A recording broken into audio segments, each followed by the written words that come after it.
விராட் கோலியை நீங்க செஞ்சுரி அடிக்க விட்டுருக்க கூடாது, விட்டுட்டீங்க மாட்டிக்கிட்டீங்க அப்படின்ற மாதிரி இந்தியாவுக்கு எதிரான முதல் டெஸ்ட்ல தோல்வி அடைஞ்ச ஆஸ்திரேலிய அணிக்கு பயங்கரமான வார்னிங்கை கொடுத்திருக்காரு ஆஸ்திரேலிய அணியின் முன்னாள் கேப்டனான மைக்கேல் கிளார்க். ஆஸ்திரேலியாவுக்கு எதிரான முதல் டெஸ்ட் போட்டியில இந்திய அணியோட நம்பிக்கை நட்சத்திரமான விராட் கோலி அபாரமான ஒரு சதம் அடிச்சாரு.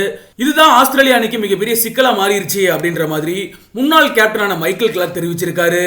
நீண்ட காலமா போராடிக்கிட்டு இருந்த ஒரு பேட்ஸ்மேனுக்கு ஒரு கான்பிடென்ட் இந்த செஞ்சுரி கொடுத்திருக்கு அப்படின்ற மாதிரியும் குறிப்பிட்டிருக்காரு. இந்திய அணியின் நட்சத்திர வீரரான விராட் கோலியை பொறுத்தளவுக்கு கிட்டத்தட்ட ஒரு ஆண்டுக்கு மேலவும் சாதா அடிக்க முடியாம தவிச்சுக்கிட்டு இருந்தாரு. அதே மாதிரி சொந்த மண்ணான இந்தியாவிலேயே எளிதாவே ஸ்பின்னர்ஸுக்கு தன்னோட விக்கெட்டை கொடுத்துக்கிட்டு இருந்தாரு விராட் கோலி. இதனால விரைவாவே விராட் கோலி ஓய்வு அறிவிக்க போறாரு அப்படின்ற மாதிரி விமர்சனங்கள் வைக்கப்பட்டது. நியூசிலாந்துக்கு எதிரான டெஸ்ட் தொடர்ல விராட் கோலி மொத்தமே 93 ரன்கள் மட்டும் தான் சேர்த்து இருந்தாரு. இந்த நிலையில தான் ஆஸ்திரேலியாவுக்கு எதிரான முதல் டெஸ்ட் போட்டியில விராட் கோலி திரும்பவும் ஃபார்முக்கு வருவாரா அப்படின்ற கேள்வியும் இருந்துச்சு. அதே மாதிரி இந்த பார்டர் கவாஸ்கர் டிராபி தொடங்குறதுக்கு முன்னாடியே ஆஸ்திரேலிய அணியோட முன்னாள் வீரர்கள் பலருமே யாருமே விராட் கோலியை சீண்டாதீங்க, அவர் போக்குல விட்டுருங்க அப்படின்ற மாதிரி பலருமே ஆஸ்திரேலிய வீரர்களுக்கு வார்னிங் கொடுத்திருந்தாங்க.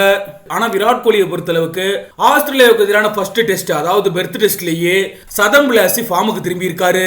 அது மட்டும் இல்லாம இந்தியா டீம் ஃபீல்டிங் செஞ்சிட்டு இருக்கும்போது தற்காலிக கேப்டனா இருக்கக்கூடிய பும்ராவுக்கு உதவியா இருந்தது ஃபுல்லாவே விராட் கோலி மட்டும்தான். பயங்கர ஆக்ரோஷமா இருந்தாரு.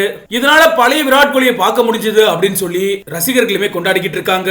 இந்த ஒரு நேரத்துல தான் ஆஸ்திரேலியாவோட தோல்வியை பத்தி பேசியிருக்காரு ஆஸ்திரேலிய அணியின் முன்னாள் கேப்டனான மைக்கேல் கிளார்க். இதை பத்தி என்ன சொல்லியிருக்காரு அப்படின்னா, இதை விடவும் சிறந்த ஆட்டத்தை விராட் கோலி கிட்ட இருந்து எதிர்பார்க்க முடியாது, அவ்வளவு சிறப்பான ஆட்டத்தை வெளிப்படுத்தி இருக்காரு.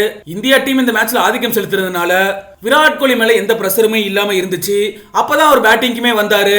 பழைய விராட் கோலி எப்படி ஆடுவாரோ அதே ஆட்டத்தை ஆடிட்டாரு.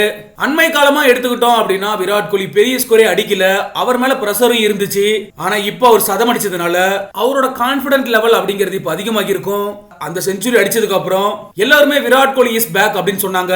இந்த டெஸ்ட் தொடர் தொடங்குறதுக்கு முன்னாடியே ஆஸ்திரேலியா டீமுக்கு நான் வார்னிங் கொடுத்திருந்தேன், ஒருவேளை ஃபர்ஸ்ட் மேட்ச்லயே இந்தியா ஜெயிச்சிட்டாங்க அப்படின்னா சிக்கல் அதிகமா இருக்கும் அப்படின்னு சொன்னேன். அவங்க ஃபர்ஸ்ட் மேட்ச்லயே அடிச்சிட்டாங்கன்னா அடுத்தடுத்த மேட்ச்லயும் ஜெயிக்கணும்னு நினைப்பாங்க.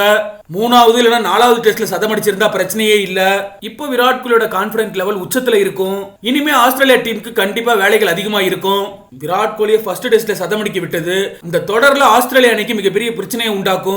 ஏன்னா விராட் கோலியை பொறுத்தளவுக்கு நீண்ட காலமாவே சிறந்த பேட்ஸ்மேனா இருந்துகிட்டு இருக்காரு அப்படின்னு சொல்லி மைக்கேல் கிளார்க் அவரோட கருத்துக்களை வெளிப்படுத்தி இருக்காரு.